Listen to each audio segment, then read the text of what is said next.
Happy Thanksgiving to everybody, by the way. I did not think that. I wouldn't be surprised if the Eagles won.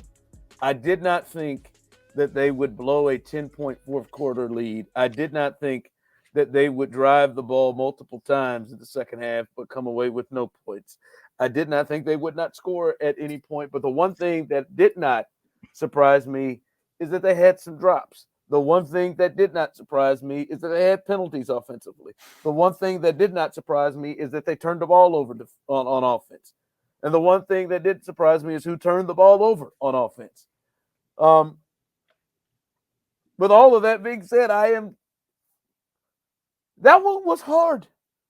That one, fellas, was hard to kind of get over. It sucks. It was awful. Yeah, it was like, listen, I mean, I have grown that regular season losses don't, you can, like, if you're honest with yourself, you take a deep breath, you look at this entire schedule the rest of the way, and I'd be shocked if the Chiefs lose another.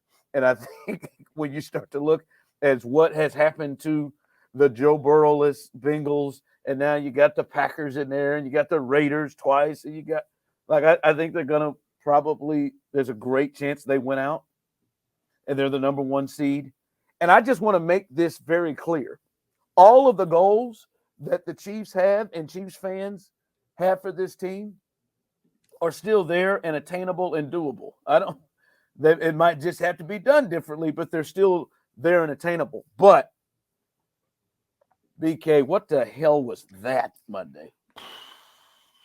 All of our worst fears coming to fruition in one game out of the bye. Like, that's what that was. It was everything that we feared the Chiefs to be. And it happened on a Monday night game that was the most watched Monday night game in 25 years? Is that what I saw the other day? Yeah. Like, for that to happen in that spot against that team with that coach and that defense, dude, just brutal in every possible way. Like, we talked about it last week. We knew Andy was going to change some things up. And you saw early on, like, okay, they're going with more of the counterattack when it comes to the running game. You're seeing some more of Kadarius Toney and gadget ways. You're seeing a little bit early on of what McCole Hardman can bring to this offense. You saw them finding unique ways to get Travis Kelce involved. They get Isaiah Pacheco involved early on. It's like, all right, this stuff could work. And then they come out in the second half, and there's just nothing. There was nothing left. The Eagles basically said, okay, well, Kelce's not beating us anymore, and we don't believe that you're going to be able to throw it deep because something's going to get screwed up, whether it's the receivers running the wrong route, Mahomes not being on the same page with them, whatever it is. And so we're going to take away Kelce. We're going to take away everything underneath, and we don't think that you can beat us deep. And they were right. And the Chiefs had no response. Ron, there is not a single team in the history of the NFL since 1970, the merger, that has a greater difference in scoring in the first half versus the second half than this year's Kansas City Chiefs through the first 10 weeks of the season. The Chiefs have scored 172 points in the first half this year.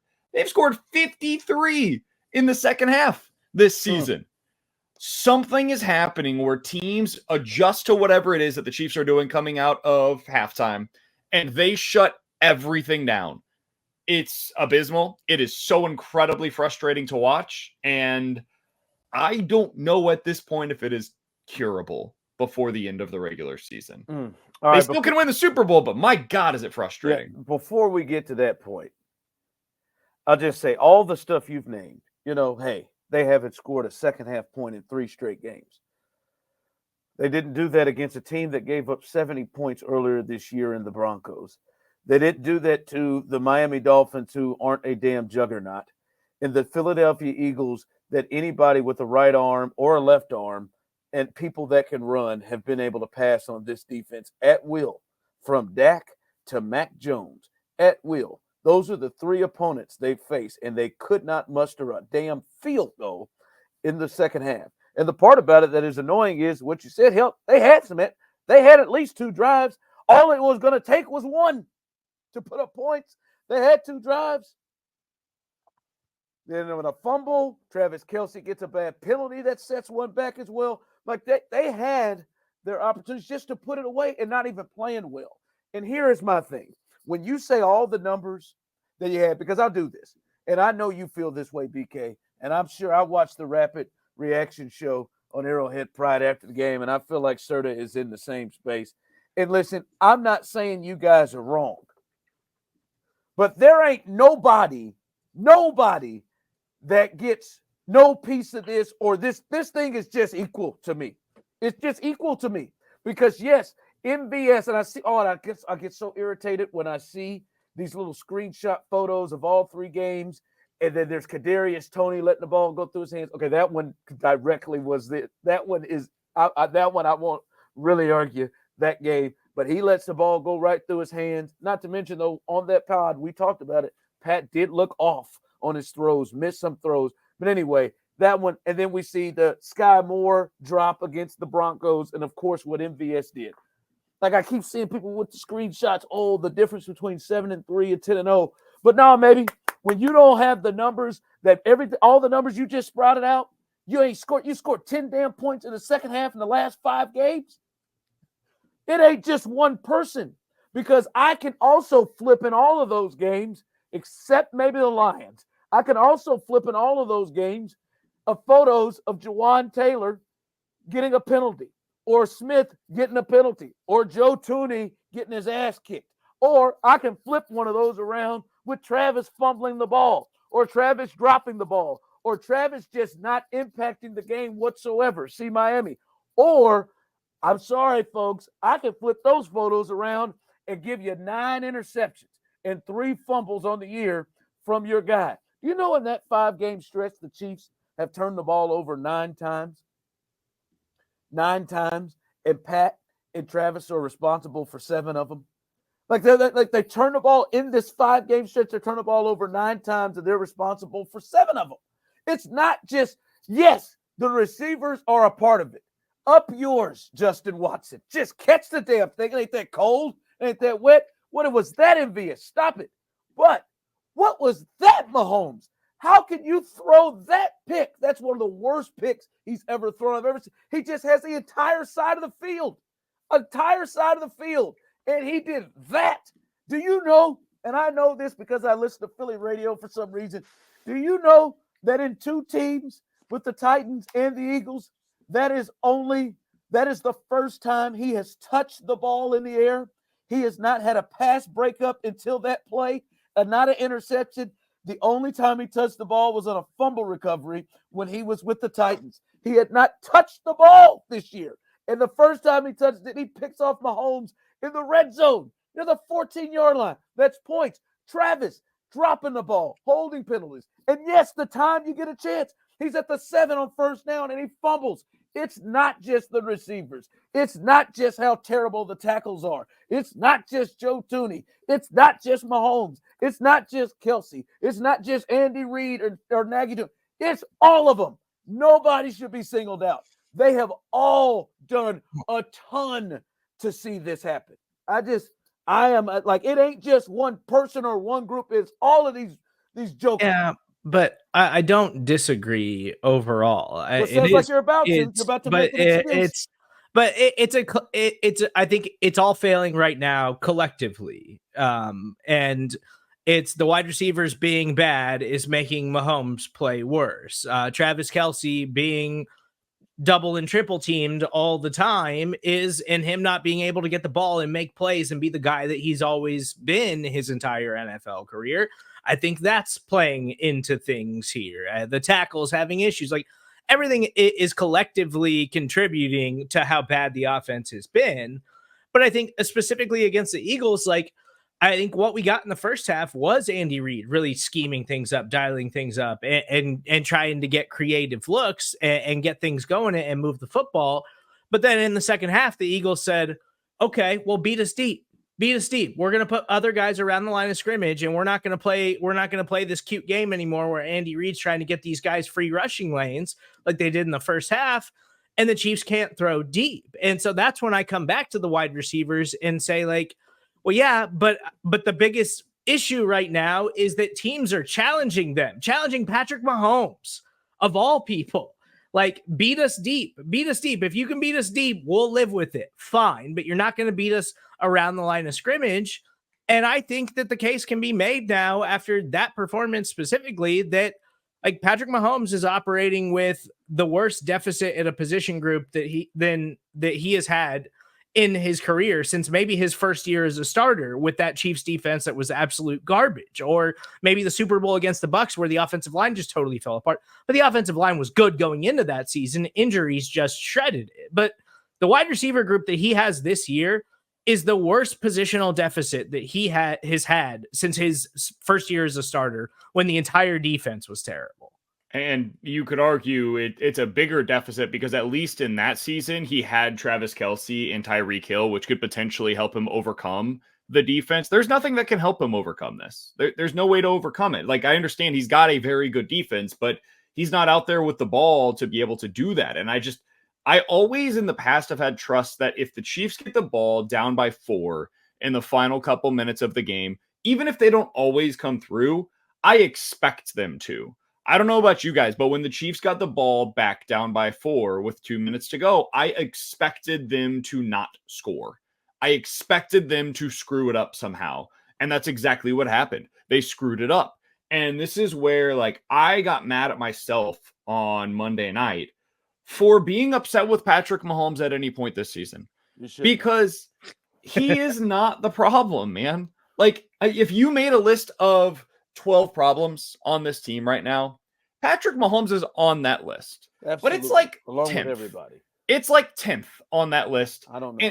And the amount of blame that he deserves for what's gone wrong this year is minuscule compared to the amount of blame that either the receivers that are currently available or, more frankly, Brett Veach deserve for what's taken place so far this year. Because while Veach deserves a ton of credit for this defense that he has put together himself, he and Spags deserve all the credit in the world for developing and drafting and accumulating the talent that might be the best defense in the league right now. They also deserve the blame for a wide receiver core that going into Monday night, they decided, you know who our dude is? It's Justin Watson. We got to get him 11 targets. 11 targets for Justin Watson? That's the plan coming out of the bye? That's the plan after you decided at the trade deadline, hey, we're good. We got McCole Hardman. That is all we need. That is malpractice to put this group of position players around that quarterback in a prime season when you have this defense. Dude, an absolute failure of epic proportions for you to be in this spot right now with those wide receivers. So again, I go back to what I said previously. This team can win the Super Bowl because it has that defense, because it has Patrick Mahomes, because they have Andy Reid. But it is going to take overcoming something that is even more significant, in my opinion, than overcoming the defense that they had in that first year with Mahomes as the starter. Because these receivers, you can't play them. Like, they should be playing 2 tight ends and 2 running backs as often as they possibly can just to get the receivers off the football field. Because these dudes, these chuckleheads, they can't make plays, man. They can't. Yeah. And listen, my thing is when you start making that list, and I do think I'm not specifically saying this towards you guys. I just think you're bringing Mahomes further down the list than he should be. He is not the number one problem. I'm not saying that. But he is to me one of the most disappointing parts of it. But what do you do, Ron? Like, because put yourself in his spot for a second. What do you do? How do you get out of it? You don't have to trick away the turnovers. The turnovers like that. We all agree that was an awful interception. I disagree with how awful it was. The first time that I watched it, sure, yeah, it looked really bad. I think he's trying to be perfect. I think he's trying to be perfect to place it in his receiver's hands, and he ended up not getting it far enough out. I think there have been times this year, though, like I think that was maybe the 3rd or 4th worst interception that he's thrown this year. The ones against the Jets were way worse. That's the part I want to get to is, listen, all right, you can, whatever, you flirted around the word awful, like, I think if Blaine Gabbert threw that, you would say awful. I think that was an awful interception. And the point I was making is that's not the first one. That's not the first one. Like Like he's got to, like, to me, got to understand. I got to stop turning it over. He's turning it over every game, and at some point, it just can't be. Well, oh, he's trying too hard. Stop. You. The only thing is you're killing it. The Dolphins game, trying to hold it, and the one thing that's going to screw you up is him if you turn it over. And that's the part for me is just frustrating because he is the one that I got to depend on. Him and Travis are the two I've got to, like, I know it's unfair. Your mistakes have to be minimal. They're not minimal. They're every week. To go along, like, I know those dudes are mediocre. I do. But what I'm counting on is, all right, not only are you going to make them better, but you're not going to compound their mediocreness with your mistakes. And you're making mistakes. I don't know if that's a word. You're making mistakes every week. And I'm sorry, I have watched the decisions he's made this year. Now, I may be dead wrong. I don't believe it's always the receiver's fault when they don't connect. Pretty close. At this point, I'm convinced that it's pretty close every time. I know you are. I mean, do you want him to bring in Alex Smith as a consultant and like teach him how to not throw interceptions and just be bad and be a bad quarterback? No, don't do that. Stop taking risks. Stop creating plays. Don't do that. No. He has thrown some those picks against the Jets. You don't need to have Alex Smith not to throw that game sometimes. Sure. The home one, and he does it in the red zone. Remember the home game against the Broncos when he felt pressure and he just said, "Wee!" and he threw that ball up in the middle. Like, it's because the red zone specifically, like you can tell when they get down there that he's feeling the pressure of we have to get points. We have to get points. And so he's just pressing too much and he's forcing things. And yes, those are bad decisions. He's got to get that under control. Like, but he's not Josh Allen out there. Like this season, he's got a little bit of it in I'm him. Gonna say, hold on, let's but his overall body of work tends to say that he can get this under control. I know it. And that's what his body of work is. I don't know who that is out there. I mean, I don't know he played a nearly flawless game on Monday night. I thought he was spectacular for like 95% of that evening. He had a really bad pass, a really bad moment. I'm totally in agreement with you, Ron. Like, we can quibble on whether it was awful, bad, whatever. A bad throw. You can't make that throw, can't have an interception there. If you don't throw that interception, by the end of the game, you're playing for 3 instead of for 4. Like, it's a really bad moment for him. However, like, one moment is hard for me to sit here and hone too far in on when the rest of the night, there were like 7 dropped passes by his receivers on dimes that should have put up like an extra 14 points on the board. And they're just over here dropping them, just dropping them.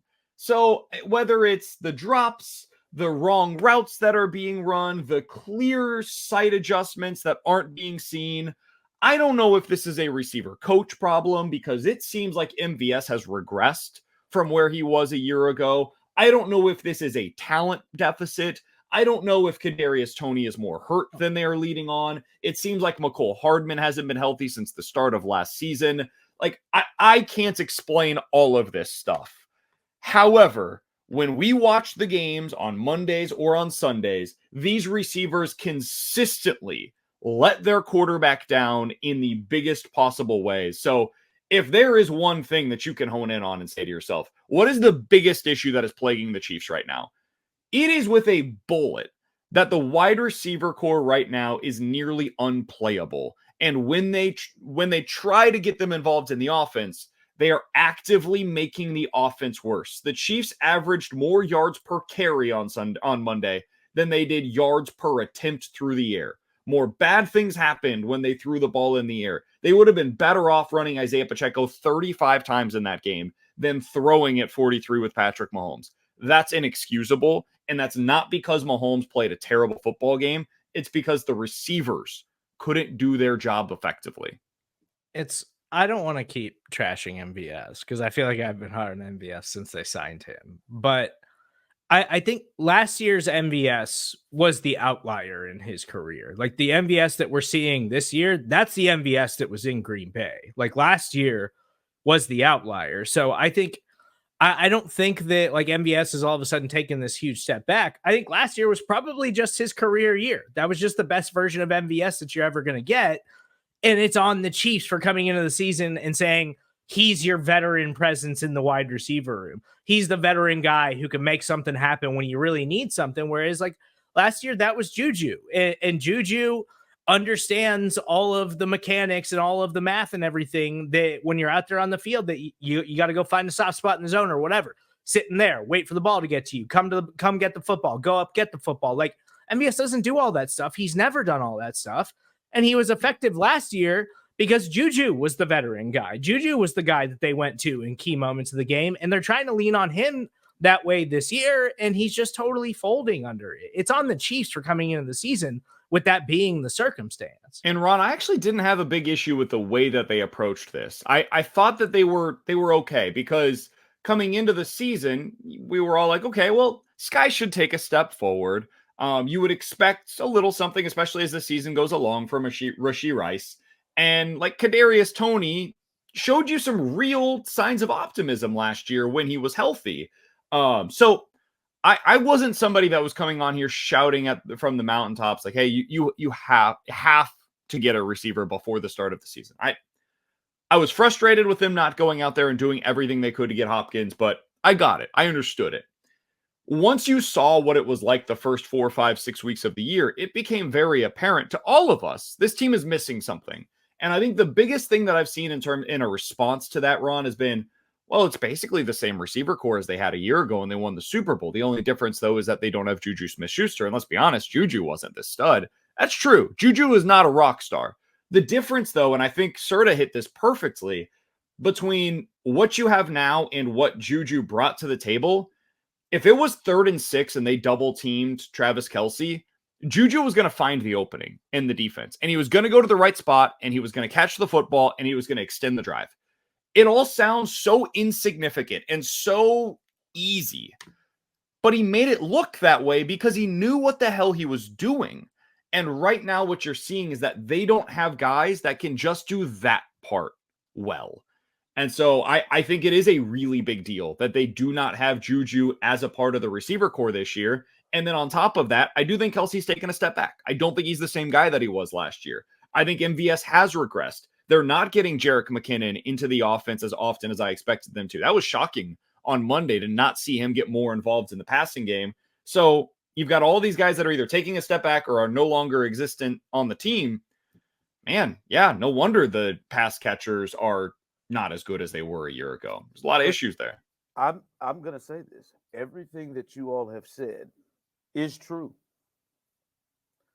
As you said, the consistent thing is the receivers not getting open, can't get the ball, can catch the ball at times.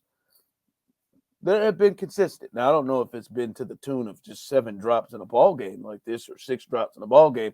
But yes, the struggles from the receivers have been consistent. And all I'm saying to you is what else has been consistent is 15 turning the ball over game after game. And not all of them, maybe some of them, but not all of them are because the receivers are the problem. He's turning the ball over at a high rate. He's turned the ball over 7 times in the last 5 games, 4 of them which are either in the red zone or in field goal range. Those are points that he is flat taken off the board, and he's the best in the world. There is a different feel of expectation for him, to then think that it's not just every once in a while. It ain't just like, oh man, it's sometimes. Now maybe you see it different. There's about 3 or 4 times a game where I'm like, damn, if that throw was a little bit more accurate. Rashee Rice may have not had to dive to catch that ball and maybe be able to catch that ball on that 1st and 20 and turn it up and got more than 6 yards. Or damn, did somebody run the wrong route? Or did Pat just absolutely airmail that ball off to the side of somebody? As I said, his decision-making has been Josh Allen-like this year at times, and I don't think that it is all due to the receivers. What else has started to become consistent is Travis Kelce, to what you spoke of, has been able easily to be taken out of games. Now, some of that may have to do with the receivers, but some of that is this ain't the first time. This ain't the first time, though, not just this year, other teams have tried to do things to take him away, and he still eats. He's not eating at all, at all. And that, to me, is some of Andy as well. Like I'm telling you, we talk about the Rashee Rice thing. I watched on a third down in the game in the second half, Rashee Rice be wide open, running the route right off of Kelce's ass to be wide open for a first down. And Patrick was staring at Kelce the whole way and then tried to run him. That's another thing with those two. What has happened to the keen sense whenever he scrambles that those two always just seem, even when he's scrambled or in trouble, it used to always be Kelce. I remember Tyreek's like, fine 87, fine 87. They don't even connect on that because on this play that I'm talking about, he got Kelce on a scramble and overthrew him over his head. But he had Rashee Rice wide open immediately. Yes, and I'm with you on everything we've said all year. They could play that son of a gun more.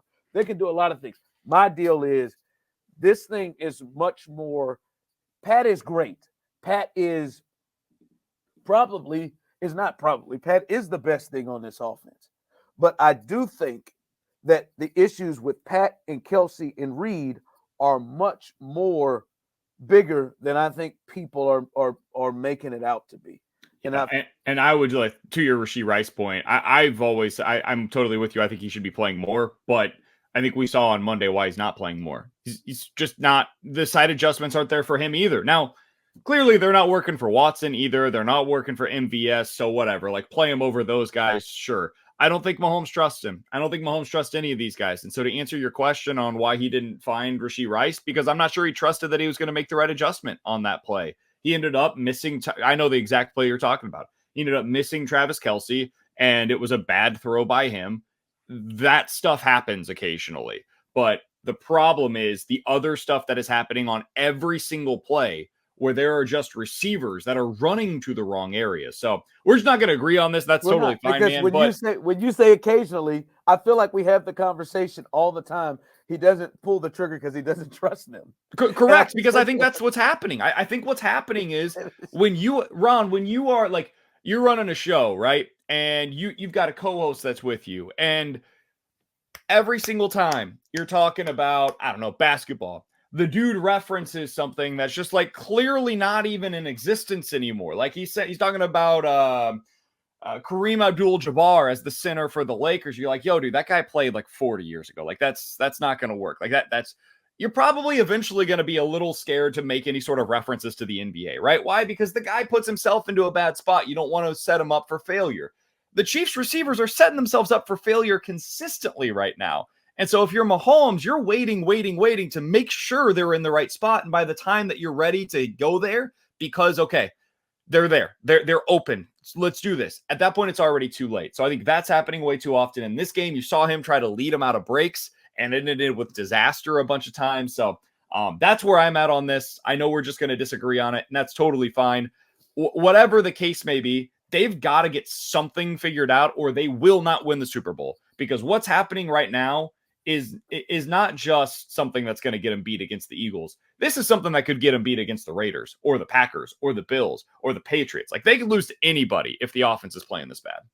All right, we do it every week. We try to move on to the Raiders. And when the Chiefs have it's Raider week, when the Chiefs have the ball, this still to me is bigger than the Raiders.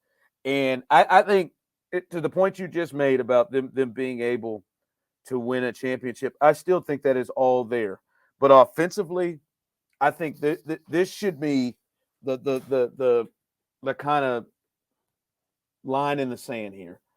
Because, listen, they played the Eagles, and they played them well, and they should have won the game. They shot themselves in the foot repeatedly and lost the game to what is looked at to be the best team in football. And they've got to walk away believing they lost that game and not that the Eagles won it. And for me, it's just got to be it. Like, look, our offense is just not going to be what we are accustomed to it being, even with having Patrick Mahomes and Travis Kelce.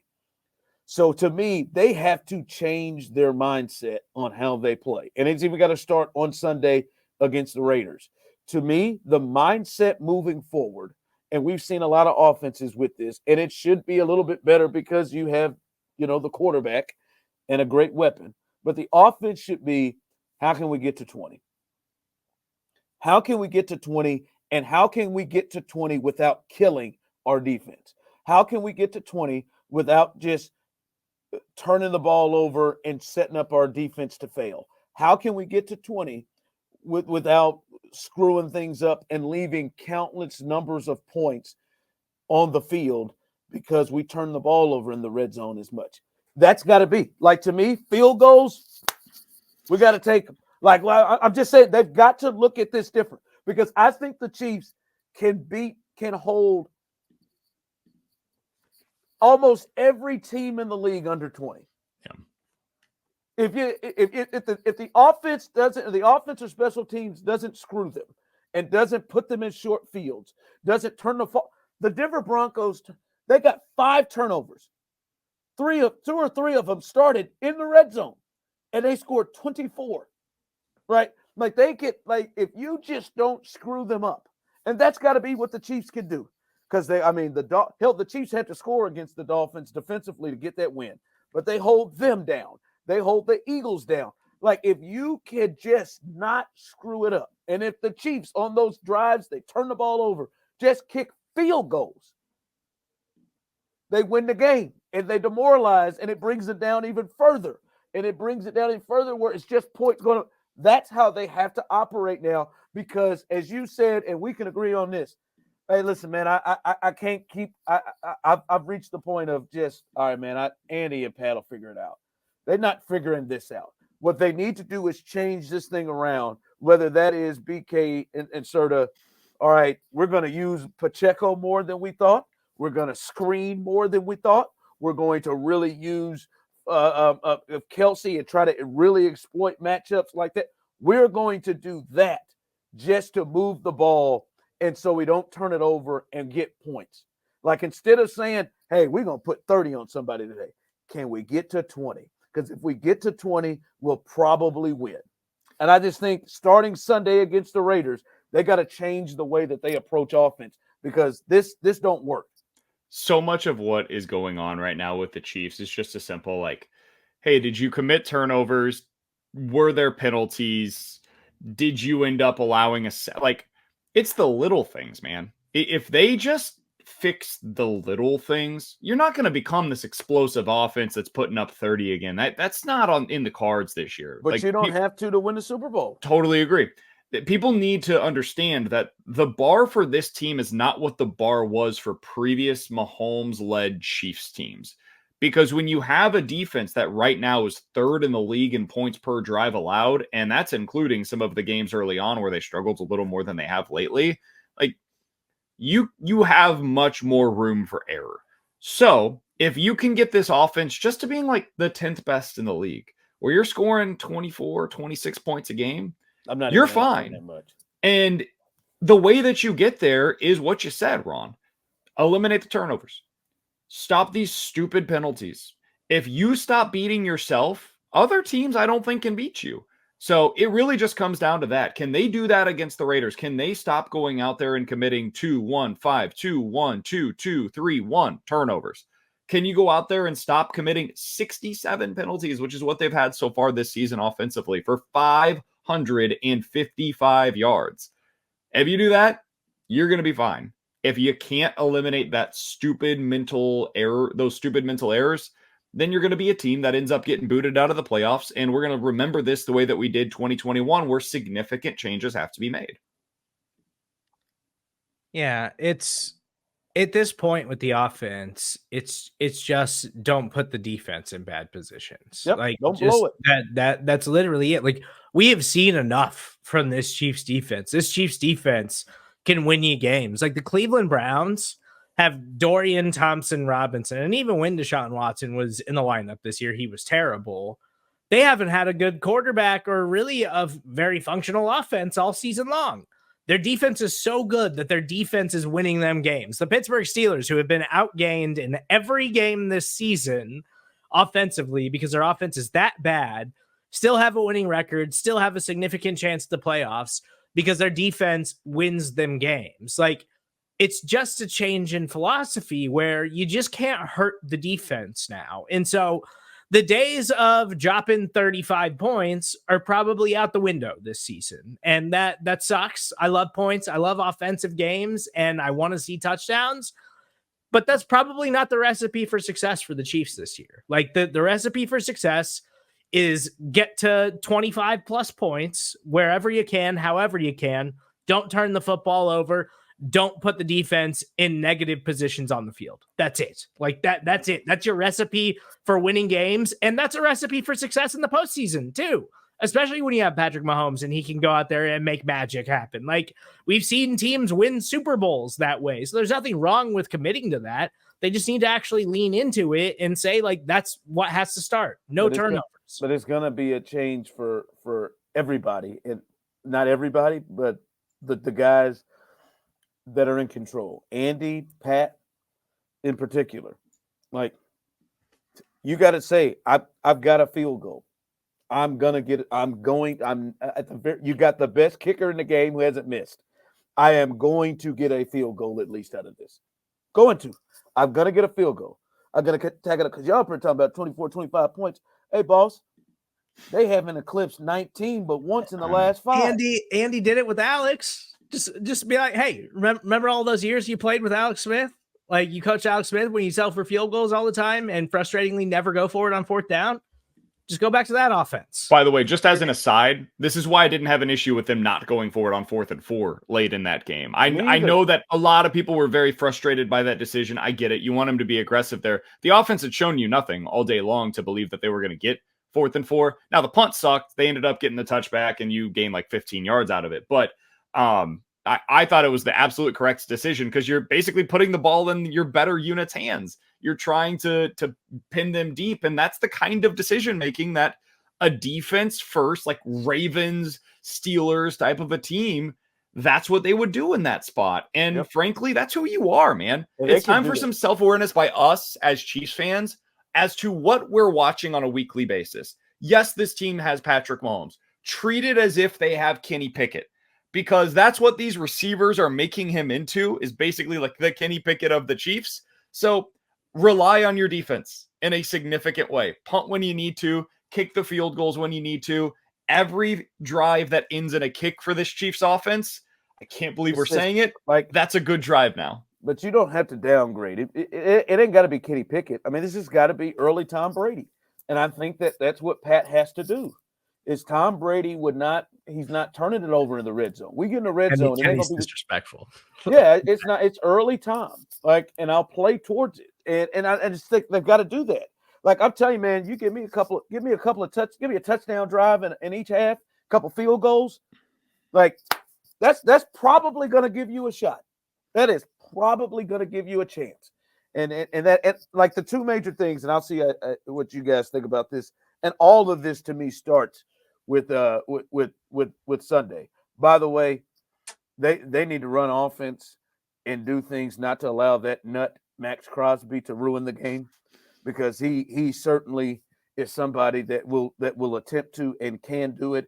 And the Chiefs have tackles that will allow him to be able to ruin this thing. Like, this is an example. Like, Andy, hey man, you just can't go five-man protection. Nope.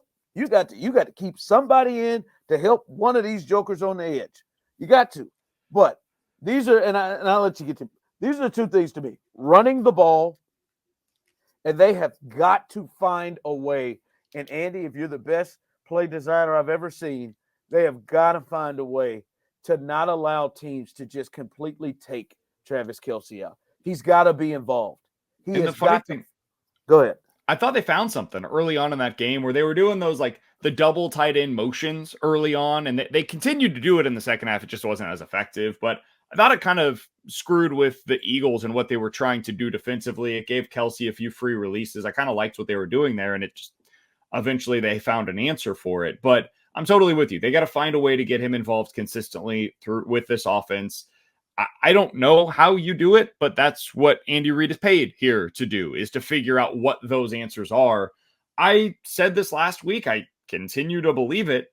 I would really like to see them get their best pass catcher involved, not named Travis Kelce. And that guy last year was Jerick McKinnon, and he has basically done nothing for you lately. They asked him in the locker room earlier today, hey, is it about time for you to get more involved? And he said, that's a question for the coaches.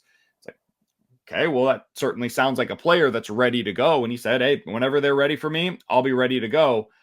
I would like to see them start utilizing him more often. And Ron, one thing we don't see a whole lot of around the NFL anymore, but maybe this is something the Chiefs could whip out is, man, put 2 running backs in the backfield. Like, use both of those guys with Pacheco and McKinnon back there on the side of Patrick Mahomes. Take off one of the receivers that's clearly not doing anything for you anyways. And you got at least an extra pass protector in there. McKinnon's great at that. Pacheco's gotten a lot better at it. And worst case scenario, you've got a guy in McKinnon who can also help you with the routes. So I'd like to see them get those guys more involved in the passing game as well.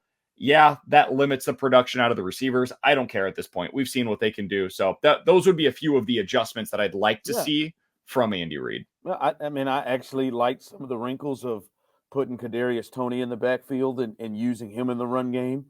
Clyde got his 2 carries for 20 yards, which actually he wasn't bad.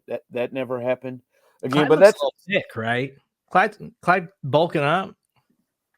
He looks like Mike Colbert. Thanksgiving. That Clyde looked a little thick. I think the weight's good for him. He looks like Maurice Jones-Drew in that suit. But no, I mean, I think I got to run the football, and I don't want to hear it anymore. Like the Eagles, and we talked about it, and I said I felt like they had to run it last week, and you guys rightfully by the numbers, like nobody runs on them. Well, the Chiefs did. Yep. Somehow the damn Chiefs did, and to me, kind of stopped themselves with penalties. But they ran with that offensive line. They were able to run, so you can run the football, and I think that also helps the pass rush and maybe helps receivers. And helps the things with Travis as well. So I think they got to change their whole mindset, and I think it starts in this game on Sunday. They got to change it. All right, when the Raiders have the ball, again, we'll ask this question one more time, and maybe we'll do it multiple times this year. Is L'Jarius Sneed and this secondary, who they might have 2 all-pro corners, to be honest with you, on this team. Not if you look at Pro Football Focus, because they hate L'Jarius Sneed, apparently. It's so stupid. It is so ridiculous. It's stupid. I mean, A.J. Brown had 1 for 8 yards. 1 for 8, and he got a pick.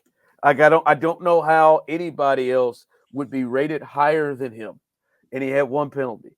Like, so go to hell, right to hell. But are they going to do it again? They got Devontae Adams this week. Is L'Jarius Sneed, who you would imagine is going to get put on him, and I love it. He was trying to be as physical as hell with A.J. Brown, just like he's done everybody. I'd imagine he's going to do it again to Devontae Adams. Is L'Jarius Sneed going to pull this off again? Yeah, of course he is. Why wouldn't he? For every number 1 he's faced this season. It's ridiculous. It's genuinely one of the most impressive things that I have seen by a Chiefs player is what we're witnessing this year by L'Jarius Sneed. He's amazing, dude. And like the reason why I would assume at least Pro Football Focus isn't really high on him is because of all of the penalties that he's taking. And he takes a lot of them. I don't care. I don't care. He's going to give me 3 5-yard penalties. That's all right, though. Great. Absolutely. Take them all. Like he plays the way that you have to in order to slow down these wide receivers that he's going up against, because he does it on every play. This is the old Patriots thing, right? Yeah, we're going to hold on every single play and we'll dare the refs to call it on every single play. They're not going to.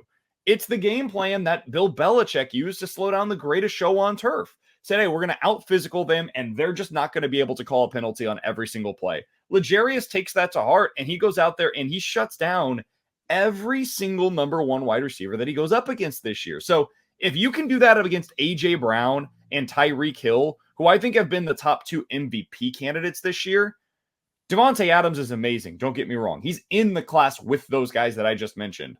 I fully anticipate he's going to, compared to his typical game, have a slow game against L'Jarius Sneed. The top priority for this team right now, Ron, in terms of what they need to get done in the offseason, is to re-sign L'Jarius Sneed. That guy cannot go anywhere. That now? He cannot go anywhere. It is time. I told you last week, if he does this again, it's time. They can go ahead and get it done.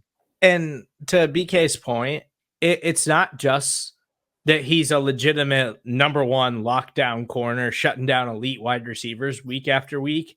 But where does this come from? It's that him and McDuffie are the two most versatile cornerbacks like in the league right now. Like, just they can both play inside, they can both play outside, they can both blitz the hell out of you, and there's nothing they can do. They both tackle like crazy, they both force turnovers. Like, they're both insane Swiss Army knife players that Steve Spagnuolo, one of the most creative blitzers in the NFL, gets to deploy every week. Like, this is the defense right now, is these two dudes. And like they have a lot of talent and they have a ton of playmakers, but the reason it all works is because those dudes are out there just creating havoc all over the field. Yeah, he tried that well one too many times and got old Mike Edwards lined up one-on-one with Devontae Adams. I mean, or not Devontae Adams, but Smith. And I was like, oh, Jesus. But, you get one. But no, man, yeah, Sneed, we'll see if they do it again. But, I mean, they put him on him last year after he was cooking. Where is Rashad Fenton? They put him on him last year after that. He was they traded him to Atlanta. I have no idea. I think he lost in that Grey Cup. But they brought him in there and he shut that water off too. So yeah, dude is nuts, man. And I mean his track record of what number ones when he specifically is the guy on them, what they're doing is crazy. Jefferson, Hill, and AJ. And AJ got 8 yards. That's insane. On one catch. And ain't like they didn't try to go to him. They tried to go to him. I think somebody said that was only the second time in AJ Brown's career he's had less than 10 receiving yards in a game. Yeah. 8. And he's playing the best football he's ever played. And he's a remarkable player. It's crazy. I mean, he's like, man, he wouldn't even target. He got 4 targets. Like, what are we doing here? I just think my other thing is because this defense has been fantastic. When you look at Sneed is putting people in the Sneed sanctuary. That's not working. But I mean, you've done better. We got to workshop this one. The Sneed sanctuary. Yeah, it's better. I like Revis Island, but I like Sneed sanctuary. Baby. How long have you been thinking of that? Not more than 5 minutes, I hope. 30 seconds. Yeah, man. Okay. You get him in there, he closed them doors, lock you down. He'll baptize your ass in that sanctuary. See, it's all coming. It's all working. He's working. It's not, but we'll keep workshopping. It's not. I think we could do better. But anyway, I mean, but you got people locking people down in that Sneed sanctuary and McDuffie's Market. Like you're looking at this. And That's worse. All right, I'm sorry. I'll stop. I feel like a market is always open. Like I feel like not always, not after hours. They shut that thing down. Oh my God. All right. Oh, but for me, though, honestly, with this defense, they have been incredible. And they tried to win that game as much as they could. And I believe if the Chiefs just don't turn it over in the red zone spot, they do hold them to win. I was no doubt if Hot Hands Hanens could have held on to that ball, that the Chiefs defense would have stopped him. But they've been fantastic. I just think, as I said, this Eagles game to me is a turning point here. I think their mindset also has to change. I think that this defense has to move from, hey guys, let's keep points down, let's get off the field, let's get 3 and outs, to they got to start being more aggressive and turning the football over. They've got to start, because this offense needs help. It's clear. It's clear they need help. They beat the Dolphins because they scored. They need help. So I think they've got to be more aggressive on doing that. All right. They got to help their offense. They seem to lose the turnover battle every single game. A part of that is because they're not getting them either. All right. So right now they've got it. I think that's got to be a mind step too, where they're working on punching the ball out. They're doing stuff. They got to turn, because this offense desperately needs help. It should be with Patrick Mahomes and Travis Kelce and Andy Reid 3 and outs enough, but they've got to do more. They've got to do more on this defense, which is crazy as hell, I'd say. Yeah, I'll let you go ahead and take that lane. I'll take it. Just keep doing what you're doing, and this team will be fine. Defensively, I can't ask for much more, honestly, man. Like, they have allowed fewer than 300 yards of total offense in 4 of their last 5 games. The one time that they allowed more than 300 yards was against the Chargers, and they forced multiple turnovers in that game. In terms of the passing yardage against, dude, it's just absolutely insane. 82, 219, 87, 175, 125. This defense has been spectacular, and I can't really ask for much more. It's on the offense to pick up where the slack is right now. The Cowboys get a pick 6 every week. And the Chiefs get a couple of pick 6s here. Like, come on. They're going up against the worst teams in the league, man. Brown man's got like 4 touchdowns this year. But you're not lying. There's something like the best team, the best defenses historically. They talk about this and they do this and they take the ball away. I think that's the one missing piece for this defense, and quite frankly, I think it's something they have to do. I think they have to do more. I think they have to. Their offense needs help, right? Seriously, what Super Bowl team would you compare this Chiefs team to? If you could think of a recent Super Bowl champion of the way the Chiefs offense and how they're constructed with their defense, who would you pick? I know the one that comes to my head. We're all going to pick the same one. It's the Broncos with Peyton Manning. It's the Broncos, and they turn the ball over. They turn the ball Chiefs over. The thing is, the Chiefs do turn the ball over. Like their defense is they're like 10th in the league in turnover rate right now defensively. Not good enough. And they have at least one takeaway in every single game so far this year. Like they take the ball away. The problem is the offense gives it right back to the other team. It's about eliminating their own turnovers as much as it is getting more takeaways. That being said, like one of the reasons why the Dallas Cowboys are getting all of these takeaways, and one of the reasons why the Dallas Cowboys are getting these pick 6s is because their offense is putting them up by so many points that opposing teams are just dropping back like crazy against them because they're down by 30 points. And so they become one-dimensional. They rush the quarterback like crazy because they've got that maniac Micah Parsons coming after them.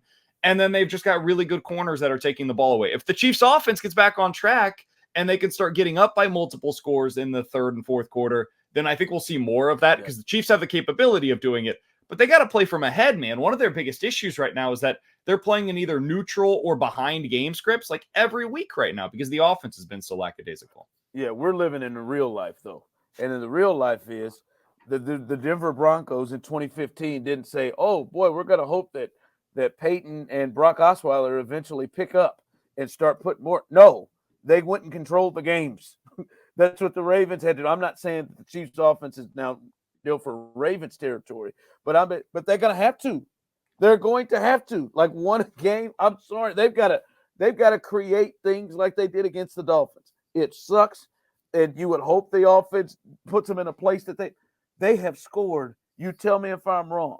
17, 9, 31, and 19. That's their last 5 ball games. Them jokers need help.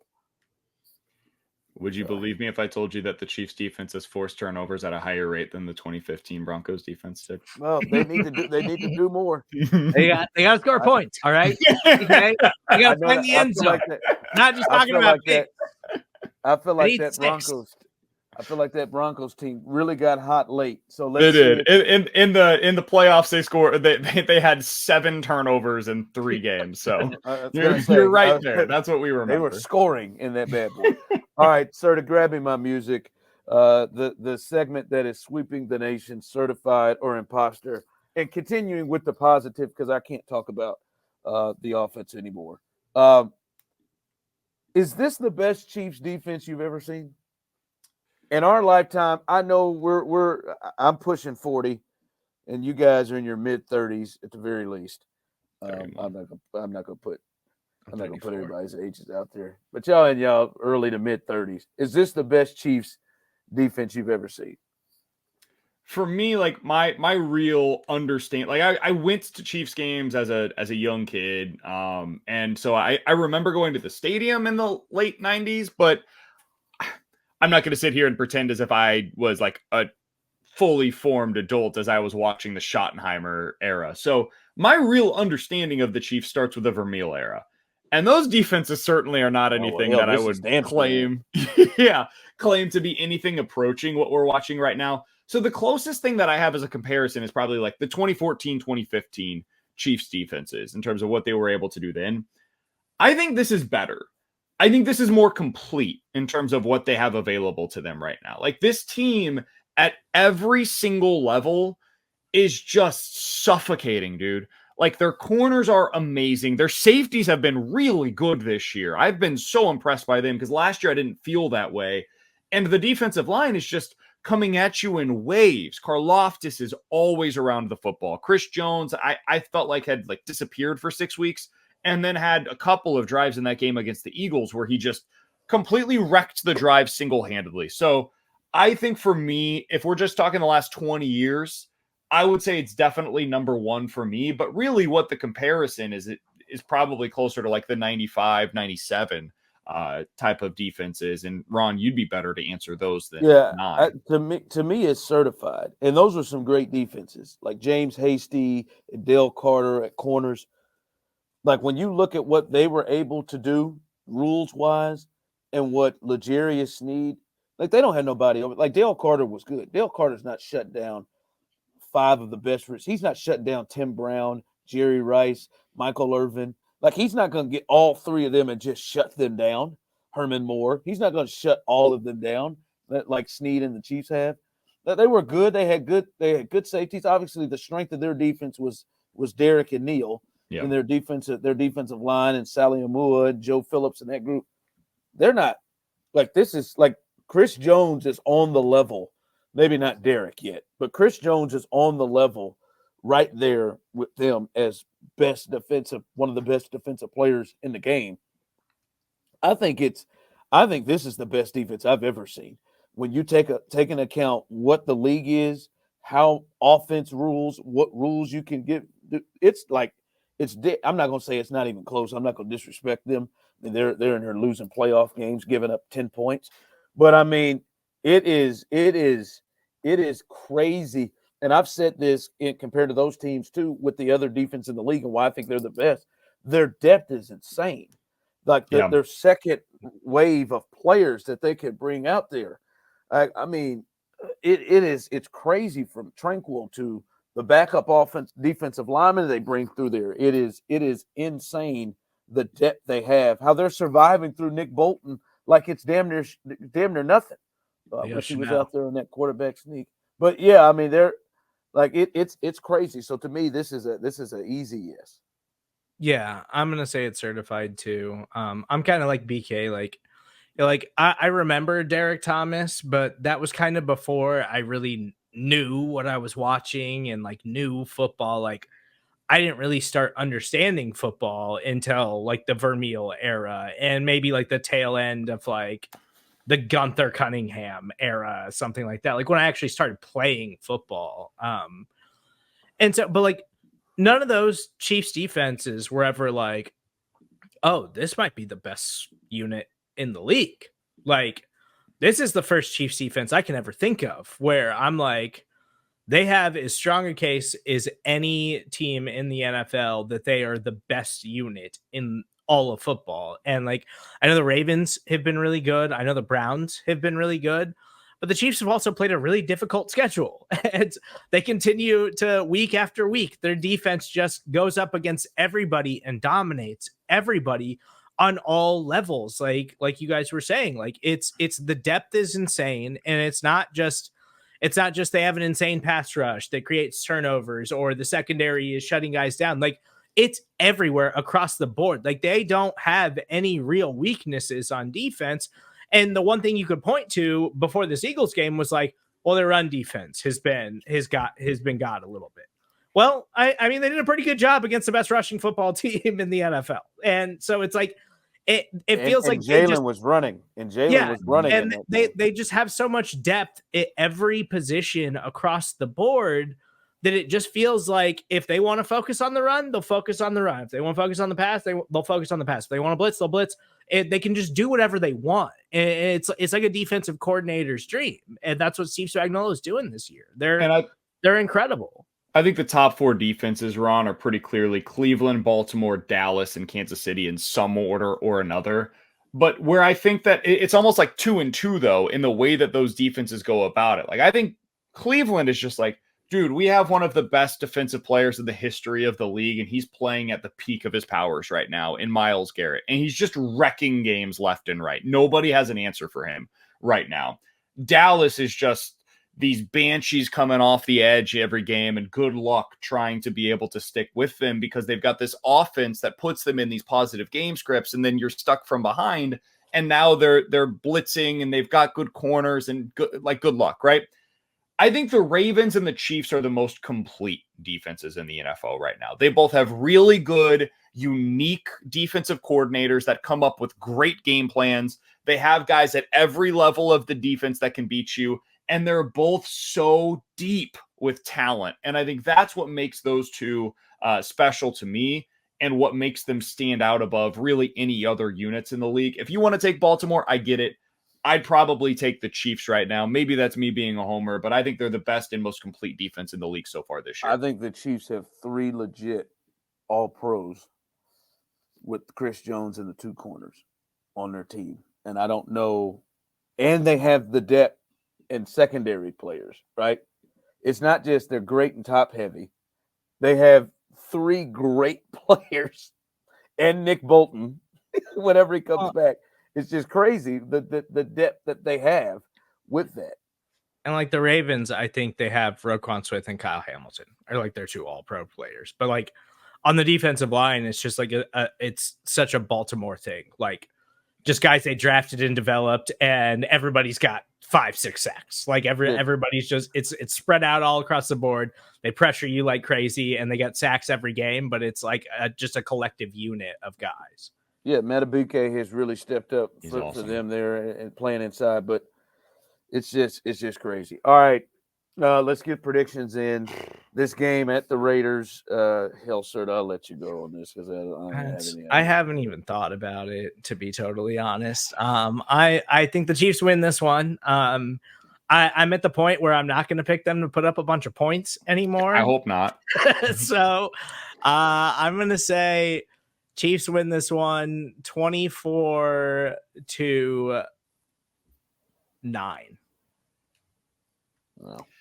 I've got the Chiefs winning it as well. If you pick them to score more than 24 points, Ron, I think we're all like just losing our minds here. I've got 23-16.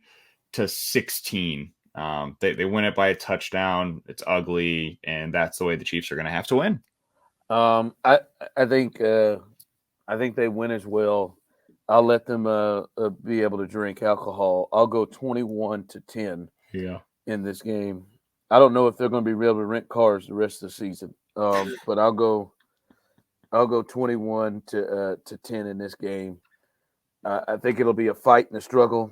And the part is I don't even know that I'll be even impressed if they put up 30 on the Raiders.